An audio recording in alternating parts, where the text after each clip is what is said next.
Assalamualaikum warahmatullahi wabarakatuh. Perkenalkan, kami dari kelompok 1 akan membahas materi tentang Just in Time atau JIT. Kami beranggotakan 4 orang. Yang pertama, Muhammad Husain. Yang kedua, Nadia Putri Devani. Yang ketiga, Nur Hayati. Dan yang keempat, Surahmi Maryam. Pengertian Just in Time atau JIT. JIT merupakan filosofi pemanfaaturan yang memiliki implikasi penting dalam manajemen biaya. Ide dasar JIT sangat sederhana, yaitu produksi hanya apabila ada permintaan atau pull system, atau dengan kata lain hanya memproduksi sesuatu yang diminta dan hanya sebesar kualitas yang diminta. Konsep dasar Just in Time atau JIT. Just in Time atau JIT adalah filosofi yang dipusatkan pada pengurangan biaya melalui eliminasi persediaan. Semua bahan baku dan komponen sebaiknya tiba di lokasi kerja pada saat dibutuhkan atau tepat waktu. Produksi sebaiknya diselesaikan dan tersedia bagi pelanggan saat pelanggan menginginkannya tepat waktu. Eliminasi persediaan mengeliminasi tempat penyimpanan dan biaya penyimpanan, tetapi sekaligus juga mengeliminasi perlindungan atas kesalahan produksi dan ketidakseimbangan yang diberikan oleh persediaan. JIT telah diidentifikasikan dengan usaha untuk mengeliminasi pemborosan dalam segala bentuknya dan merupakan bagian yang penting dalam banyak usaha manajemen mutu total atau TQM atau Total Quality Management. Konsep Just in Time adalah suatu konsep di mana bahan baku yang digunakan untuk aktivitas produksi didatangkan dari pemasok atau supplier tepat waktu pada waktu bahan itu dibutuhkan oleh proses produksi, sehingga akan sangat menghemat bahkan meniadakan biaya persediaan barang atau penyimpanan barang atau stocking cost. Terdapat 4 konsep pokok yang harus dipenuhi dalam pelaksanaan Just in Time atau JIT. Yang pertama, produksi Just in Time atau JIT adalah memproduksi apa yang dibutuhkan hanya pada saat dibutuhkan dan dalam jumlah yang diperlukan. Yang kedua, autonomasi merupakan suatu unit pengendalian cacat secara otomatis yang tidak memungkinkan unit cacat mengalir ke proses berikutnya. Yang ketiga, tenaga kerja fleksibel. Maksudnya adalah mengubah-ubah jumlah pekerja sesuai dengan fluktuasi permintaan. Dan yang keempat atau terakhir, berpikir kreatif dan menampung saran-saran karyawan. Yang kedua, perbedaan sistem JIT dengan sistem tradisional. Yang pertama, sistem tarikan dibanding dengan sistem dorongan. Sistem tarikan adalah sistem penentuan aktivitas-aktivitas berdasarkan atas permintaan konsumen, baik konsumen internal maupun konsumen eksternal. Sebagai contoh, dalam perusahaan pemanufakturan, permintaan konsumen melalui aktivitas penjualan menentukan aktivitas produksi dan aktivitas produksi menentukan aktivitas pembelian. Sistem dorongan adalah sistem penentuan aktivitas-aktivitas berdasarkan dorongan aktivitas-aktivitas sebelumnya. Pembelian bahan melalui aktivitas pembelian mendorong aktivitas produksi dan aktivitas produksi mendorong aktivitas penjualan. Yang kedua, persediaan tidak signifikan dibandingkan persediaan signifikan. Karena JIT menggunakan sistem tarikan, maka dapat mengurangi persediaan menjadi tidak signifikan atau sangat sedikit dan bahkan mencita-citakan nol. Sebaliknya, dalam sistem tradisional karena menggunakan sistem dorongan, maka persediaan jumlahnya signifikan. Sebagai akibat jumlah bahan yang dibeli melebihi kebutuhan produksi, jumlah produk yang diproduksi melebihi permintaan konsumen dan perlu adanya persediaan penyangga. Persediaan penyangga diperlukan jika permintaan konsumen melebihi jumlah produksi dan jumlah bahan yang digunakan untuk produksi melebihi jumlah bahan yang dibeli. Yang ketiga, basis pemasok sedikit dibanding basis pemasok banyak. JIT hanya menggunakan pemasok dalam jumlah sedikit untuk mengurangi atau mengeliminasi aktivitas-aktivitas tidak bernilai tambah, memperoleh bahan yang bermutu tinggi dan harga murah. Sedangkan sistem tradisional menggunakan banyak pemasok untuk memperoleh harga yang lebih murah dan mutu yang baik, tapi akibatnya banyak aktivitas-aktivitas tidak bernilai tambah dan untuk memperoleh harga yang lebih murah harus dibeli bahan dalam jumlah yang banyak atau mungkin dengan mutu yang rendah. Yang keempat, kontrak jangka panjang dibanding kontrak jangka pendek. JIT menerapkan kontrak jangka panjang dengan beberapa pemasok guna membangun hubungan yang baik dan saling menguntungkan, sehingga dapat dipilih pemasok yang memasok bahan berharga murah, bermutu tinggi, berkinerja, pengiriman tepat waktu dan tepat jumlah, serta dapat mengurangi frekuensi pemesanan. Sedangkan tradisional menerapkan kontrak-kontrak jangka pendek dengan banyak pemasok, sehingga untuk memperoleh harga murah harus dibeli dalam jumlah yang banyak atau mungkin mutunya rendah. Yang kelima, struktur selular dibanding struktur departemen. Struktur selular dalam JIT adalah pengelompokan mesin-mesin dalam satu keluarga, biasanya dalam struktur semi lingkaran atau huruf U, sehingga satu sel tersebut dapat digunakan untuk melakukan pengolahan satu jenis atau satu keluarga produk tertentu secara berurutan. Setiap sel pemanufakturan pada dasarnya merupakan pabrik mini atau pabrik di dalam pabrik.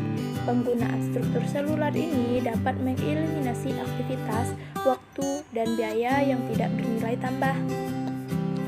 Sedangkan struktur departemen atau sistem departemen adalah struktur pengolahan produk melalui beberapa departemen produksi sesuai dengan tahapan-tahapannya dan memerlukan beberapa departemen jasa yang memasok jasa bagi departemen produksi. Akibatnya, struktur departemen menimbulkan aktivitas-aktivitas serta waktu dan biaya-biaya tidak bernilai tambah dalam jumlah besar. Yang keenam, karyawan berkeahlian ganda dibanding karyawan terspesialisasi. Sistem JIT yang menggunakan sistem tarikan waktu atau bebas harus digunakan oleh karyawan struktur selular untuk berlatih agar berkeahlian ganda, sehingga ahli dalam berproduksi dan dalam bidang-bidang jasa tertentu, misalnya pemeliharaan, pencegahan, reparasi, setup, dan inspeksi mutu. Sedangkan pada sistem tradisional, sistem karyawan terspesialisasi berdasarkan departemen tempat kerjanya, misalnya departemen produksi atau departemen jasa. Karyawan pada departemen jasa terspesialisasi pada aktivitas penanganan bahan, listrik, reparasi, dan pemeliharaan.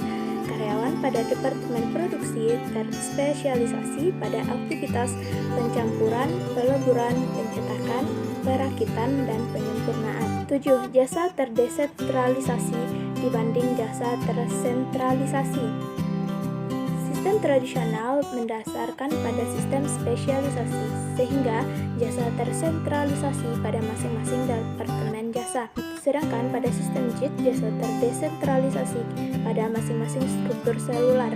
Para karyawan selain ditugaskan untuk berproduksi, tapi juga harus ditugaskan pada pekerjaan jasa yang secara langsung mendukung produksi si struktur selularnya. Yang kedelapan, keterlibatan tinggi dibanding keterlibatan rendah. Dalam sistem tradisional, keterlibatan dalam pemberdayaan karyawan relatif rendah karena karyawan fungsinya melaksanakan perintah atasan. Sedangkan dalam sistem JIT, manajemen harus dapat memperdayakan para karyawan dengan cara melibatkan mereka atau memberi peluang pada mereka untuk berpartisipasi dalam manajemen organisasi. Menurut pandangan JIT, peningkatan keberdayaan dan keterlibatan karyawan dapat meningkatkan produktivitas dan efisiensi biaya secara menyeluruh.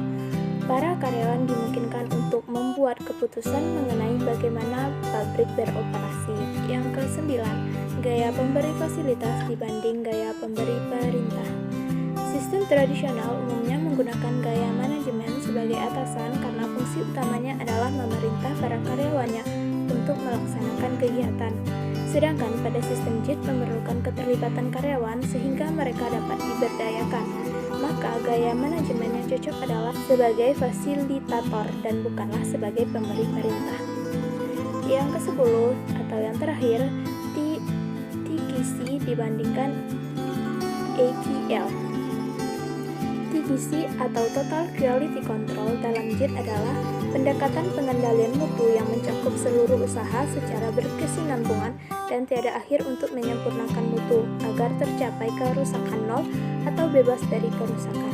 Produk rusak haruslah dihindari karena dapat mengakibatkan penghentian produksi dan ketidakpuasan konsumen. Sedangkan AQL atau Accepted Quality Level dalam sistem tradisional adalah pendekatan pengendalian mutu yang memungkinkan atau mencadangkan terjadinya kerusakan, namun tidak boleh melebihi tingkat kerusakan yang telah ditentukan sebelumnya. Yang ketiga, konsep backflash costing.